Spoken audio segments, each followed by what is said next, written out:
مشابہت کسی بھی چیز میں ہو، چاہے مرد حضرات عورتوں جیسا لباس پہن کر مشابہت اختیار کریں، یا عورتیں مردوں جیسا لباس پہن کر ان کی مشابہت اختیار کریں، یا مرد حضرات عورتوں جیسے بال بنوائیں، یا عورتیں مردوں جیسے چھوٹے چھوٹے بال بنوائیں، اور اسی طرح داڑھی منڈوانا اور شیو کرنا یہ بھی عورتوں کی نکالی اور مشابہت میں شامل ہے کہ فطرتی طور پر اللہ تعالیٰ نے مرد کو داڑھی عطا فرمائی ہے اور عورت کو داڑھی عطا نہیں فرمائی۔ اگر کوئی شخص داڑھی صاف کرتا ہے تو اس کا مطلب یہ ہے کہ وہ اپنا چہرہ عورت کی طرح بنانا چاہتا ہے۔ اور اسی طرح فتنوں کی نشانیوں میں سے ایک نشانی یہ بیان فرمائی کہ لوگ شراب کو شربت سمجھ کر پئیں، یعنی شراب کے مختلف نام رکھے جائیں گے۔ جب ان سے کہا جائے گا کہ یہ تو شراب ہے، وہ کہیں گے یہ شراب نہیں، اس کا تو فلاں نام ہے، اس کا فلاں نام۔ تو جو بھی نام رکھا جائے اگر اس کی پینے کی وجہ سے انسان کو نشہ ہوتا ہے تو وہ حرام ہے۔ چاہے اس کا نام پانی رکھ دیں، چاہے کوئی اور نام رکھ دیں، لیکن اگر اس کی پینے کی وجہ سے انسان کو نشہ ہوتا ہے تو وہ حرام ہے۔ شراب اسی وجہ سے حرام ہے کہ اس کی پینے کی وجہ سے نشہ ہوتا ہے، حالانکہ وہ بھی یہی پھلوں وغیرہ سے بنائی جاتی ہے، حلال چیزوں سے بنائی جاتی ہے، لیکن اس کے اندر نشہ پیدا ہونے کی وجہ سے وہ حرام ہو جاتی ہے۔ اگر کھجوروں کو انسان پانی کے اندر ڈال دے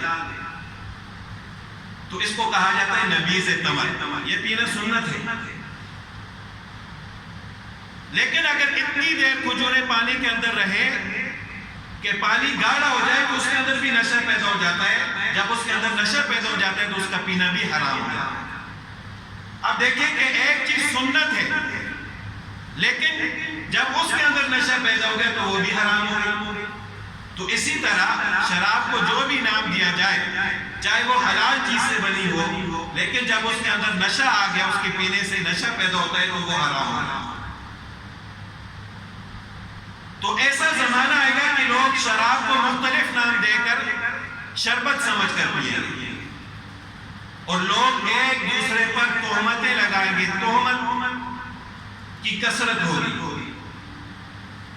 آج کل لوگ زبان سے تہمت بہت کم لگاتے ہیں، عملی طور پر تہمت بہت زیادہ ہوتی ہے۔ مثال کے طور پر ایک کام ایک شخص نے نہیں کیا تو اس کے بارے میں جھوٹی ویڈیو بنا کر شیئر کر دی۔ اب ایک کام اس شخص نے کیا ہی نہیں، تو جب آپ جھوٹی ویڈیو بنا کر شیئر کریں گے تو یہ بھی اس پر تہمت لگانے کے مترادف ہے۔ ضروری نہیں ہے کہ انسان زبان سے تہمت لگائے، اور یہ سوشل میڈیا پر عام ہوتا ہے۔ اس کی وجہ کیا ہے؟ شدت پسندی۔ ہمارے ہاں دو قسم کی شدت پسندیاں ہیں، ایک سیاسی اور دوسری مذہبی۔ سیاسی طور پر جو شخص جس پارٹی کے ساتھ تعلق رکھتا ہے، بہت کم لوگ ایسے ہوتے ہیں لیکن ہوتا ہے ایسا، ان کی کوشش یہ ہوتی ہے کہ دوسری پارٹی کے لیڈر یا اس کے جو نمائندے ہیں ان کو بدنام کرنا۔ اور ہم دیکھتے ہیں، اپنی آنکھوں سے دیکھا ہے کہ ویڈیو کو ایڈٹ کر دیتے ہیں، اس میں رد و بدل کر کے شیئر کر دیتے ہیں۔ ویڈیو کا مقصد کچھ اور ہوتا ہے، لیکن جب اس میں رد و بدل ہو جائے تو جب دیکھنے والا دیکھتا ہے تو وہ کچھ اور سمجھتا ہے۔ تو اسی طرح سیاسی پارٹیوں کے لوگ ایک دوسرے کی بدنامی کے لیے ایسا کرتے ہیں، اور خاص طور پر پھر مذہبی طور پر جو شدت پسندی پائی جاتی ہے، ایک مسلک کا آدمی دوسروں کے خلاف ویڈیو بناتا ہے اور اسی طرح دوسرے اس کے خلاف بناتے ہیں، تو یاد رکھیں کہ اگرچہ اگلا بندہ ظالم، گناہگار اور کافر ہی کیوں نہ ہو، جب اس نے ایک گناہ کیا نہیں ہے، آپ وہ گناہ اس کی طرف منسوب کریں گے تو اس کا کچھ نقصان نہیں ہوگا۔ گناہگار وہ شخص ہوگا جس نے اس پر تہمت لگائی۔ تو لہٰذا اس کا مطلب یہ نہیں ہے کہ ایک شخص ظالم تھا تو ہم اس کے بارے میں جو چاہے کہہ دیں، فرعون کے بارے میں جو چاہے ہماری زبان میں آئے کہہ دیں، ابو جہل کے بارے میں جو چاہے ہم کہہ دیں۔ نہیں، ان کے بارے میں بھی ہم وہی بات کہنے کے پابند ہیں جو گناہ انہوں نے کیا ہے. اگر کوئی گناہ انہوں نے نہیں کیا ہم ان کی طرف منسوب کریں گے، ان کا کوئی نقصان نہیں ہے. یہ منسوب کرنے والا شخص تہمت لگانے کی وجہ سے گناہ کبیرہ کا مرتکب ہے. تو لہٰذا اس سے اپنے آپ کو بچانا چاہیے. زبان سے تہمت ہو یا عملی طور پر تہمت ہو، دونوں گناہ کبیرہ ہے. اور رسول اللہ صلی اللہ علیہ وسلم نے اس کو قیامت کی نشانیوں میں سے ایک نشانی بتایا. اور اسی طرح فتنوں کی نشانی، دور کی نشانی رسول اللہ صلی اللہ علیہ وسلم نے ایک بیان فرمائی کہ سرکاری خزانے کو لوٹ مار سمجھا جائے گا.